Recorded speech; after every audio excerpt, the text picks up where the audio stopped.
السلام عليكم جميعا، ومرحبا بكم في فيديو جديد على قناة مطبخ تيتريت.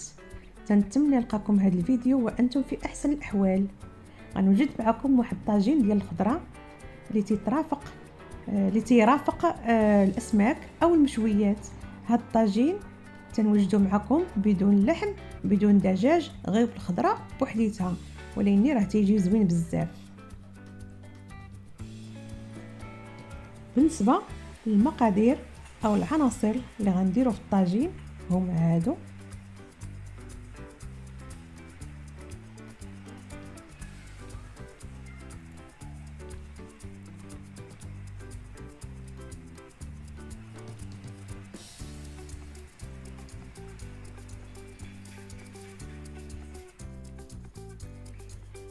من بعد تناخذوا الطاجين ديالنا، تنشعلوا عليه النار،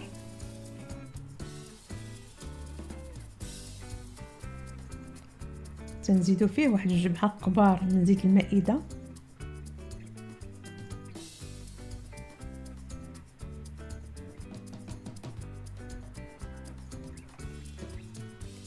تنزيدوا كذلك واحد معلقه كبيره او 2 معالق ديال زيت الزيتون،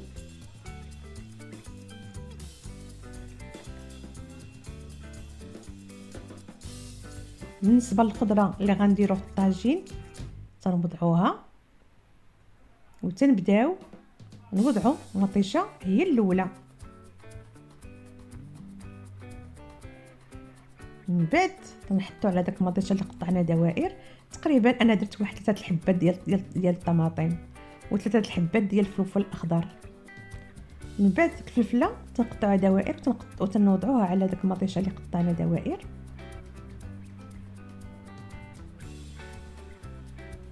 تنقادو داك الخضيره مزيان،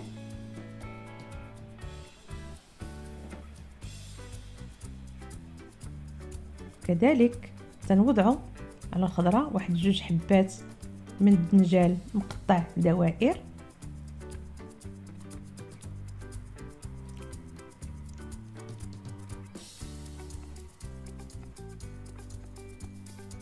ها هو. من بعد ما استفلا داك الدنجال، من بعد تنزيدوا طبقه واحده اخرى من الفلفل الاخضر. حتى لك عندك فلفله حمراء ديريها، هي تتجي مزيانه، تطلق داك المذاق ديال الحلاوه في الطاجين، تجي زوينه، تتجي بنينه.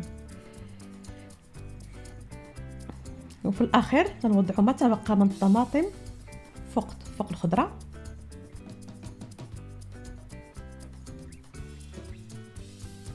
من بعد تنوجدوا الشرموله ديالنا، تناخذوا واحد معلقه كبيره من القزبور معدنوس، وتندير معها واحد 2 ضروس او 3 ديال الضروس ديال الثوم، تنخلطوهم وتندقوهم.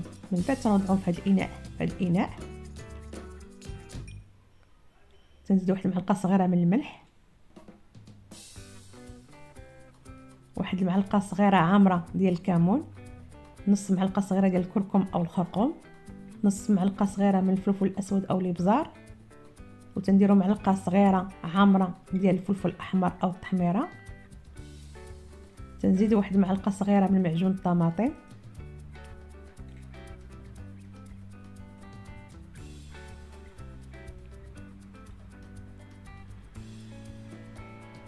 تنعصروا على داك الشرموله واحد نصف حامضه، تنعصروها.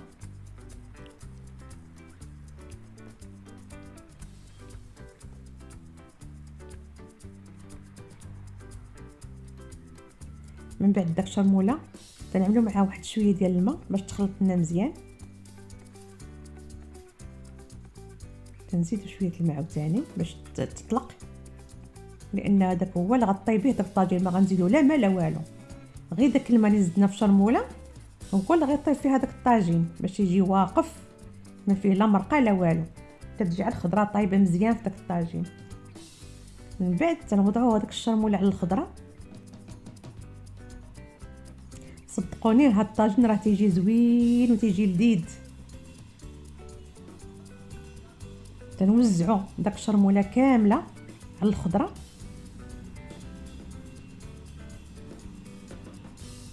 باقي داك الشرموله شويه تنزيدوا معها واحد شويه الماء باش تطلق لينا. من بعد تنزيدوها على الخضره اللي في الطاجين.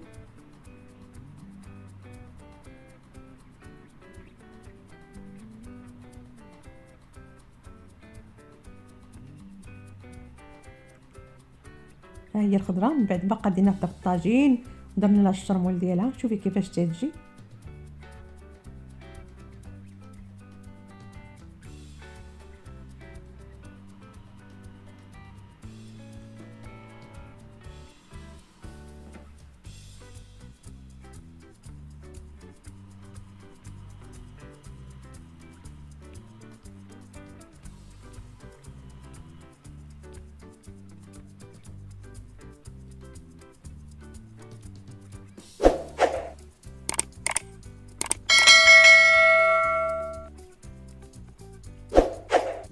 ها هو الطاجين من بعد ما طاب داك الخضره وبقى واقف المريقه ديالو. يلا تنزيدوا عليه واحد معلقه كبيره ديال زيت الزيتون.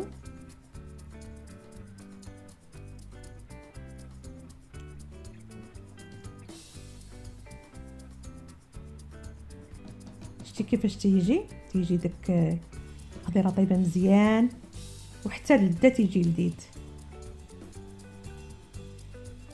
تنتمنى يعجبكم هذا الفيديو او يعجبكم هذا الطاجين، وديروا لنا شي لايك فضلا وليس امرا، وشي كومونتير يكون زوين غير للتحفيز.